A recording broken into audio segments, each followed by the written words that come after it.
सुमतिनाथ की बात करें, पांचवें तीर्थंकर हैं, पांचवें तीर्थंकर है जैन धर्म के, याद करेंगे सभी साथी, भांडा शाह, और इसमें देसी घी का प्रयोग किया गया था। अगले प्रश्न की बात करें, जो झालरा पाटन है जिसे घंटियों का शहर कहा जाता है, झालावाड़ के अंदर है, के सूर्य मंदिर की मुख्य विशेषता क्या है? झालरा पाटन के सूर्य मंदिर की मुख्य विशेषता क्या है? झालरा पाटन के सूर्य मंदिर की विशेषता क्या है? बताओ सभी साथी। हाँ जी, आदिरथ, अष्टभद्र, सप्तरथ, अष्टशाल। अच्छा प्रश्न है, इंपॉर्टेंट प्रश्न है, इसको आप लिख लीजिएगा। इस प्रश्न का सही उत्तर क्या होगा बताइए, तब तक मैं बताता हूं। ये झालरा पाटन का जो सूर्य मंदिर है, इसके अंतर्गत हम बात करें, देखो बहुत बढ़िया है ये आंसर। ये जो मंदिर है वो 9वीं सदी का है। कौन सी सदी का है? ये मंदिर आपके 9वीं सदी के अंदर बनता है, और ये सप्तरथ इसकी खास विशेषता है। क्या है? सप्तरथ। सप्तरथ इसकी खास विशेषता है। क्या बात है, वेरी गुड, शाबाश। पुस्तक ले आए क्या? क्लास के एंड में पुस्तक दिखाऊंगा। पुस्तक लेके आ गए सभी साथी? हाँ जी सर, मैं भी इसी धरती से हूं। बहुत बढ़िया। ये सप्तरथ जो है, हाँ जी, त्रिरथ, पंचरथ और सप्तरथ कहलाते थे। और इस मंदिर देखिएगा, एक ऐसा उल्लेख मिलता है कि नागभट्ट सेकंड ने इस मंदिर का निर्माण करवाया होगा, लेकिन इतिहास में कुछ चीजें क्लियर नहीं होती है, तो थोड़ा इसको हम छोड़ते हैं। आगे बढ़ते हैं। त्रिपुरा सुंदरी माता का जो मंदिर है, ये वनपाल एग्जाम में पूछा गया प्रश्न है। तनोट में है, बदाना में है, या तलवाड़ा में है, या अकोला के अंदर है? आप सबको पता है तलवाड़ा के अंदर है। कहां पर है? तलवाड़ा के अंदर है। लेकिन त्रिपुरा सुंदरी माता के बारे में जान लीजिएगा। त्रिपुरा सुंदरी माता के मंदिर के संबंध में बात करें, उमराई गांव में है। कौन सा गांव है? उमराई गांव। और उमराई गांव है वो कहां पर है? बांसवाड़ा का उमराई गांव में स्थित है। और इसके बारे में एक खास बात बता देता हूं, सुन लीजिएगा।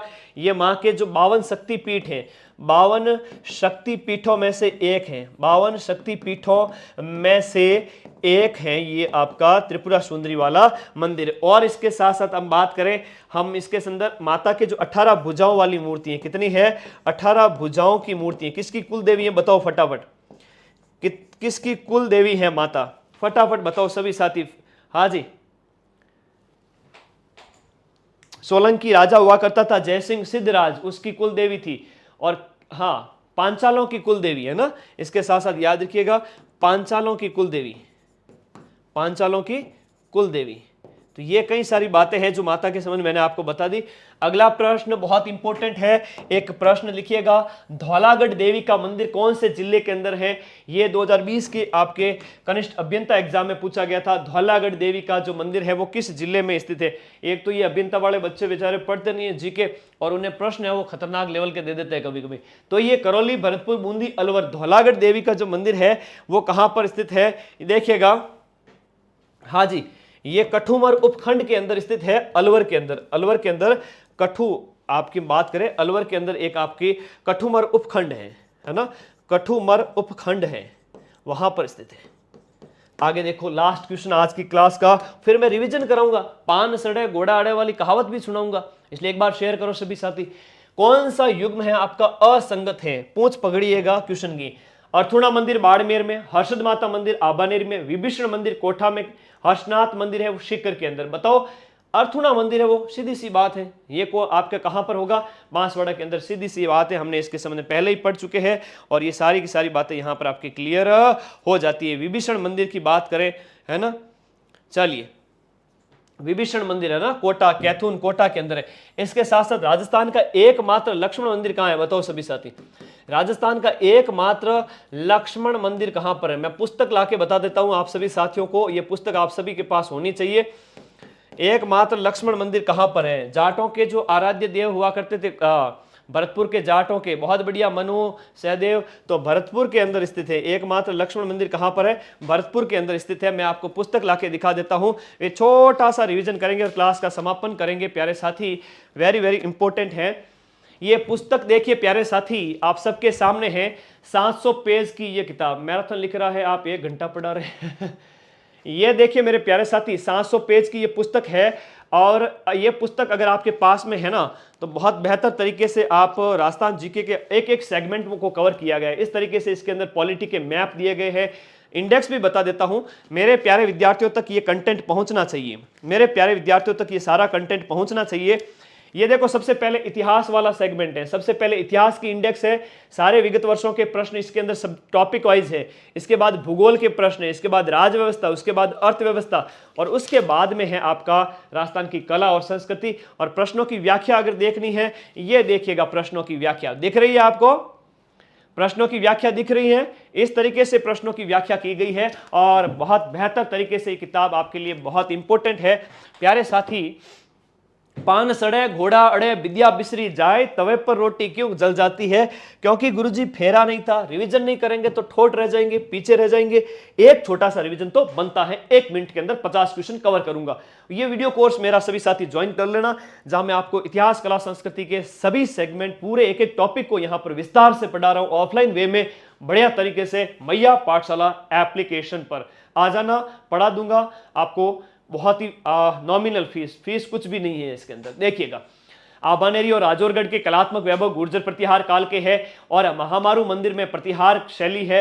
इसके साथ साथ सचियाई माता मंदिर ओशिया, उसके बाद आपका प्राचीनतम मंदिर आबानेरी, हर्षद माता मंदिर भगवान विष्णु को समर्पित है। ये सारे के सारे मंदिर गुर्जर प्रतिहार काल के हैं। सबसे पुराना मंदिर हर्षनाथ का है जो 10वीं सदी का है।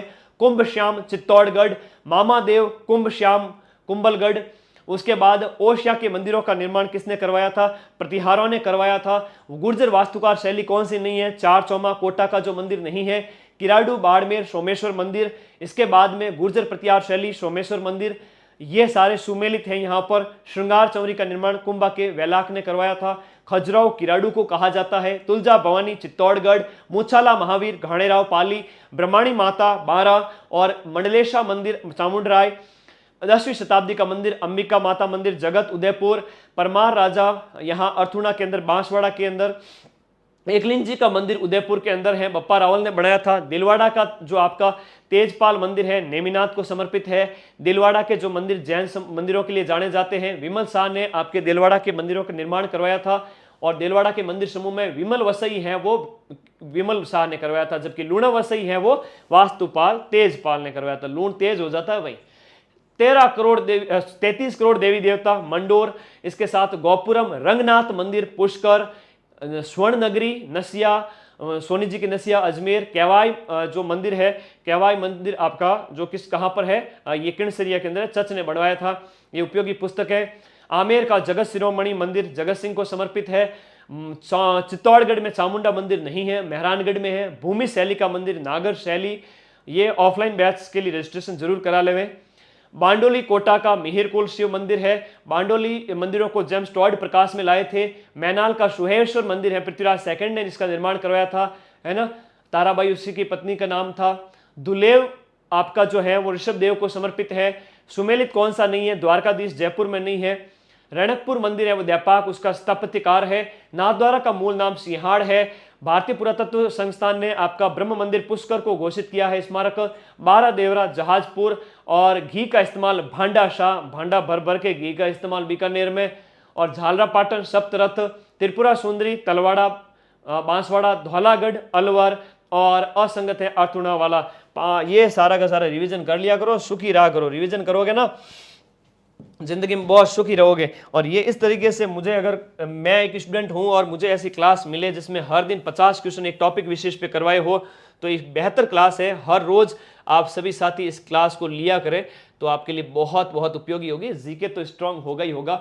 एज इट इज क्वेश्चन वापस से छपेंगे, मैं इसकी गारंटी लेता हूं, क्योंकि पिछले 2-3 साल से जब मैं पेपर का मूल्यांकन बहुत गहराई के साथ में जब देखे हैं, मैंने प्रश्न पत्र यूट्यूब पर भी करवाए हैं, तो मुझे लगा कि प्रश्न 70 से 80% विगत वर्षों के प्रश्न रिपीट होते हैं, तो बच्चा मोटी मोटी पोथियों को क्यों पढ़े, बस विगत वर्षों के प्रश्नों को गहराई से व्याख्या के साथ में देख ले। खाली टाइम में किताबें पढ़ते रहो।